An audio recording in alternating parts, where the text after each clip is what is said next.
This is Democracy Now!, democracynow.org, The Quarantine Report. I'm Amy Goodman with Juan Gonzalez.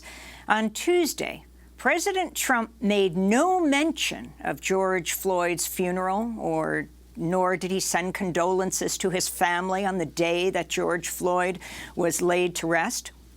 But he did take to Twitter to attack a longtime peace activist in Buffalo, where police officers assaulted him at a protest last week against the police killing of George Floyd. In the video recorded by a bystander that's now been viewed by millions of people, two police officers violently shoved 75-year-old Martin Gugino to the ground as dozens of officers walk by, not one stopping to help him, as blood seeps from his head on the pavement. After widespread outrage, the two officers were charged with felony assault over the weekend, prompting 57 police officers from Buffalo's emergency response team to quit the special unit in protest. Martin Gugino is well known in the Buffalo community for his years of peaceful protest, including as a member of Witness Against Torture, a group that's long advocated for the closure of Guantanamo Bay. In his many years as an activist, Gugino has demonstrated against climate inaction, racism, and nuclear proliferation.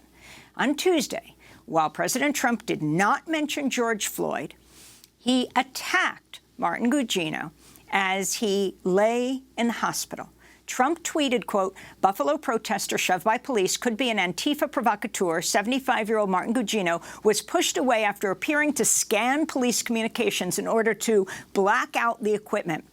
I watched. He fell harder than was pushed. Was aiming scanner. Could be a setup," Trump tweeted. Trump tagged One America News, a fringe right-wing media outlet that frequently amplifies conspiracy theories and has run multiple segments attacking Gugino since video of his assault drew national ire. One Republican senator after another was asked to comment, while Mitt Romney did, saying it was ridiculous. Other senators said, we are weighing the information. For more, we're joined by someone who protested alongside Martin Gugino for over a decade. Lou Aya is a part of the Peace Poets, a member of Witness Against Torture. He's joining us from Oakland, California. Lou Aya, it's wonderful to have you with us. And if you can talk to us about Martin, talk about what his activism is all about, how you know him, and your response to President Trump's completely unfounded, outright lying tweet. Thanks so much, Amy. Thanks, Juan. It's good to be with you both. Martin, first and foremost, is just one of the kindest, most good-hearted people that I've been lucky to walk with. And so this morning, as he's still in the hospital, I just want to send him love and healing from here. I was able to work with Martin with Witness Against Torture. Every January, we go there to protest the continued abuse of human rights in the prison in Guantanamo and demand justice for the people detained there. So working with Martin has always been a joy. It is great to be able to tell people that he's one of the amazing elders that has always led with curiosity, creativity, and courage in our community of Witness Against Torture. And so, to be honest, Amy, I appreciate your question, but it's hard to even justify a response to such a ridiculous tweet from President Trump. I feel personally that it's important to first just say that Martin is someone who deserves, like all our elders, much more respect and care. And so I want to notice what the president of the country did not say. He did not say that it's important for the police to respect elders, to treat people with dignity and care.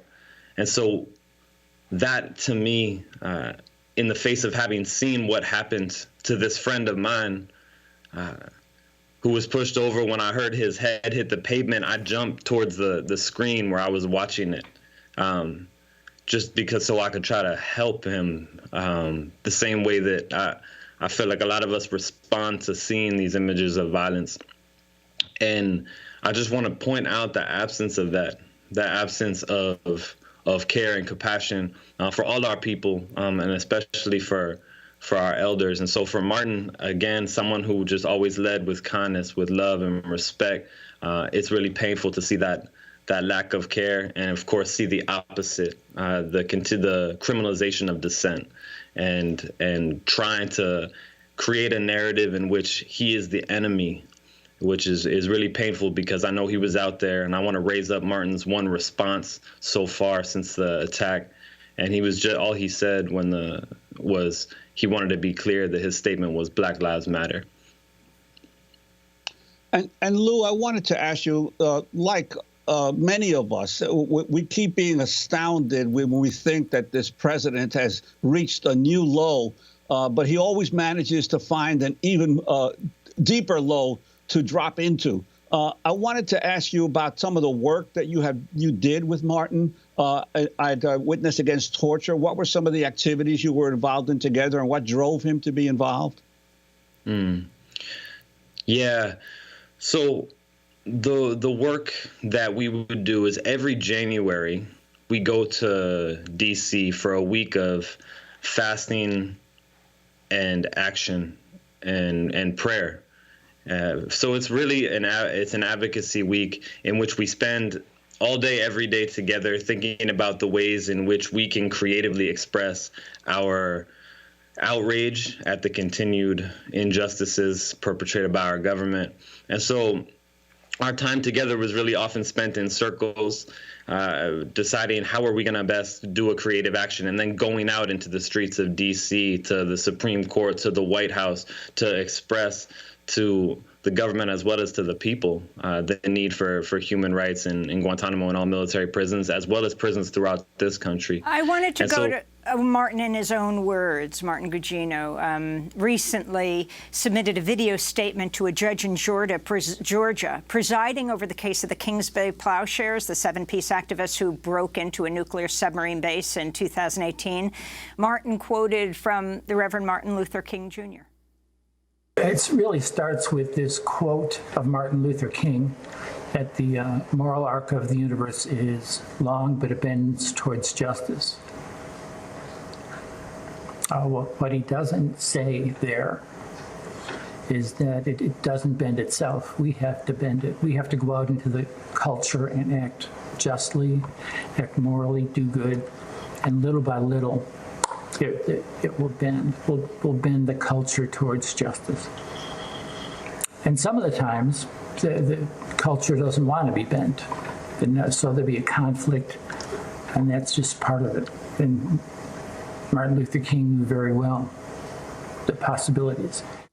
Again, after being assaulted by police, Martin Gugino, who you just heard, is laying in a hospital bed. He was brought in critical condition.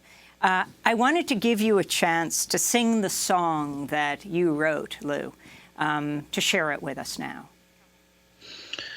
Thanks so much. This song, I really want to raise up that Martin did a lot to support that shifting of culture, and one of the ways is by supporting my crew, the Peace Poets. And unfortunately, this song is still so relevant, and I want to invite those. We have less than a minute. Thanks so much. I still hear my brother crying, I can't breathe. So now I'm in this struggle singing, I can't leave.